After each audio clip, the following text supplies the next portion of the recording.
बात आरबीसी की। ये हमारे ब्लड का सेल्स है। अब ये जो आरबीसी है, इस आरबीसी का फुल फॉर्म होता क्या है?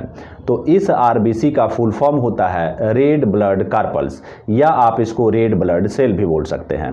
मतलब अगर आप रेड ब्लड कार्पल्स बोलते हैं तो ये भी सही है, और आप रेड ब्लड सेल्स बोलते हैं तो ये भी सही है। अब देखिए, जैसे गंगा माता का जन्म स्थान कहाँ है, तो हिमालय की जो गंगोत्री है वो हमारी गंगा माता का जन्म स्थान है, मतलब वहीं से वो निकलती है और अंततः कहाँ जाती है, तो बंगाल की खाड़ी में जाती है। उसी प्रकार से आपको अगर प्रश्न करूं मैं कि ये जो आरबीसी है इसका जन्म स्थान कहाँ है, तो हमारे जो बॉडी में जो बोन्स है उसमें रहता है बोन मैरो। कहाँ, तो हमारा बॉडी का बोन के अंदर में रहता है बोन मैरो, वहीं पर आरबीसी का फॉर्मेशन होता है, मतलब आरबीसी का निर्माण होता है। अब यहाँ पर क्वेश्चन यह उठता है कि अब ये आरबीसी जो जन्म लेता है तो इसका लाइफ स्पेन कितने दिनों का होता है, तो इसका जो लाइफ स्पेन होता है, मतलब जीवन काल होता है, वह 120 दिनों का होता है। मतलब यह 120 दिनों से ज़्यादा जिंदा नहीं रह सकती है। अब देखिए, मैंने आपको कहा कि जो गंगा माता है वो लास्टली कहाँ जाती है, तो बंगाल की खाड़ी में जाती है। तो ये भी आरबीसी लास्टली कहीं पर जाता होगा और वहाँ पर उसका मृत्यु हो जाता होगा, मतलब अपने आप को समाप्त कर लेता होगा। तो ये जाता है स्प्लीन में। कहाँ, तो स्प्लीन में। अब ये जब स्प्लीन में जाता है तो वो क्या करता है, आरबीसी उस आरबीसी में जो आयरन रहता है उस आयरन को डोनेट कर देती है।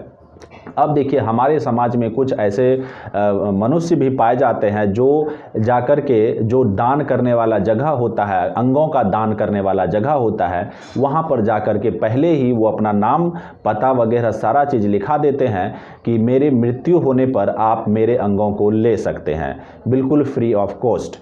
मतलब इन अंग दान करने वालों को हम लोग अंग दानवीर कहते हैं। ठीक उसी प्रकार से जैसे रक्त दान करने वाले को हम लोग रक्तवीर कहते हैं।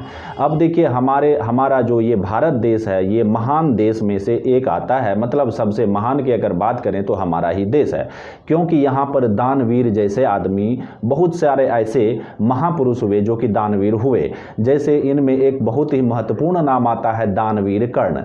मतलब हमारे बॉडी के अंदर में ये जो आरबीसी है, आप इसको दानवीर कर्ण कह सकते हैं, क्योंकि जब ये स्प्लीन में जाता है और स्प्लीन में ये जब मरने वाला होता है, मतलब अमर होने वाला रहता है, तो इस आरबीसी में मौजूद रहता है आयरन।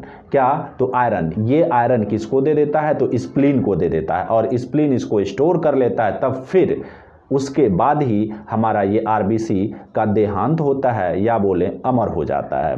तो हुई ना ये कमाल की बात। तो ये जो आरबीसी है इसका जीवन काल मैंने आपको बताया, फिर इसका जन्म कहाँ होता है वो बताया, उसके बाद मैंने आपको ये भी बताया कि इसका ये जो अमर, मतलब अपना जीवन का सबसे अंतिम समय कहाँ पर गुजारता है। तो ये थी बातें आरबीसी के बारे में। अगर ये वीडियो आपको हेल्पफुल लगी हो तो हमारे इस चैनल को सब्सक्राइब करें, लाइक करें एंड शेयर करें। तो मिलते हैं आपसे अगले वीडियो में इसी प्रकार से साइंस के अलग अलग नॉलेज के साथ में। तो तब तक के लिए जय हिंद।